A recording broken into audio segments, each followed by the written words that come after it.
keadaan genting. Tetapi saya peringatkan sekali lagi, jangan mulai menembak. Baru kalau kita ditembak, maka kita akan ganti menyerang mereka itu. Kita tunjukkan bahwa kita ini adalah benar-benar orang yang ingin merdeka. Dan untuk kita, saudara-saudara, lebih baik kita hancur lebur daripada tidak merdeka. Sebab yang kita tetap merdeka atau mati. Dan kita yakin, saudara-saudara, pada akhirnya pastilah kemenangan akan jatuh ke tangan kita. Sebab Allah selalu berada di pihak yang benar. Percayalah, saudara-saudara, Tuhan akan melindungi kita sekalian. Allahu Akbar, Allahu Akbar, Allahu Akbar. Merdeka! Kemerdekaan Indonesia bukanlah sebuah peristiwa yang begitu saja terjadi, bukan kemerdekaan yang tanpa makna perjuangan, catatan historis, maupun sekelumit kisah heroik di balik itu semua. Di antara rangkaian panjang perjalanan sejarah kemerdekaan Indonesia, pengorbanan pejuang adalah tonggak utama. Tak ada daerah atau provinsi di Indonesia yang luput dari sosok pejuangnya.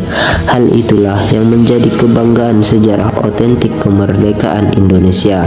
Dapat dinyatakan, kemerdekaan adalah sejarah pejuang, cerita luhur perjuangan dan pengorbanan. Ali Anyang adalah pejuang tangguh kebanggaan Indonesia di masa merebut kemerdekaan. Putra Indonesia asal Kalimantan Barat, Ali Anyang amat menakutkan bagi penjajah Belanda ketika itu. Tentara Belanda dibuat repot oleh perlawanan Ali Anyang, sampai militer Belanda mengumumkan sayembara siapapun yang berhasil menangkap Ali Anyang, hidup atau mati, akan diberikan imbalan uang sebesar 25.000 gulden. Amat begitu khawatirnya tentara Belanda oleh perjuangan Ali Anyang untuk melepaskan Indonesia dari belenggu penjajahan. Namun siapa sangka sosok pejuang yang mengerikan bagi Belanda, pantang menyerah dan berani, awalnya bukanlah tentara, justru berprofesi sebagai perawat. Ali Anyang adalah putra asli keturunan suku Dayak Kalimantan Barat. Nama kencilnya Anjang, dibaca Anyang. Sejak usia 8 tahun, Anjang telah diadopsi oleh keluarga bangsawan asal Jawa yang bermukim di Kalimantan Barat, yaitu Raden Maswadi Joyo Miharjo. Keluarga angkat Anjang adalah pemeluk Islam yang taat.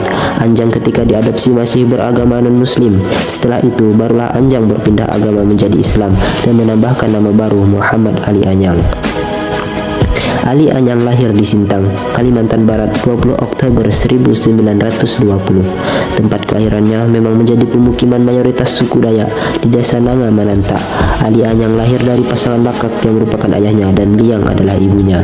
Diadopsi oleh keluarga bangsawan membuat Ali Anyang menempuh sekolah bergengsi di Pontianak, Kalimantan Barat. Sekolah Ali Anyang hanya khusus untuk anak-anak dari keluarga bangsawan, pejabat dan juga pemerintah kolonial Belanda. Meskipun Ali Anyang adalah anak angkat, namun keluarga Raden Maswadi Joyo Miharjo amat menyayanginya. Begitu memasuki usia remaja atau masa pendidikan menengah atas, Ali Anyang bercita-cita ingin menjadi penolong medis.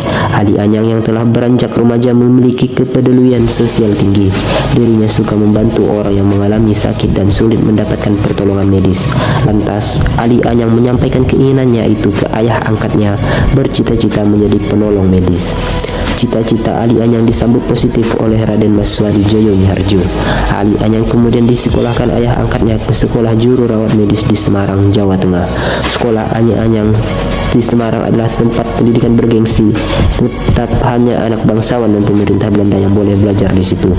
Setelah lulus sekolah juru rawat dan resmi menjadi perawat medis, Ali Anyang sempat bekerja di Rumah Sakit Umum Semarang dan Rumah Sakit Umum Sejawi, Pontianak. Namun, ketika masa bekerja sebagai perawat medis di Pontianak inilah semangat pergolakan Ali Anyang untuk melawan kolonialis Belanda muncul. Ali Anyang terlibat aktif dalam pembentukan Panitia Penyosong Republik Indonesia atau PPRI, organisasi yang didirikan oleh para pemuda di seluruh tanah air untuk menyambut dan menjaga kemerdekaan Republik Indonesia. Sedangkan Ali Anyang tercatat sebagai pembentuk dan pengurus PPRI Pontianak. Perlawanan Ali Anyang pertama kali bersama PPRI Pontianak saat menggempur markas dan gudang peluru Belanda pada 12 November 1945.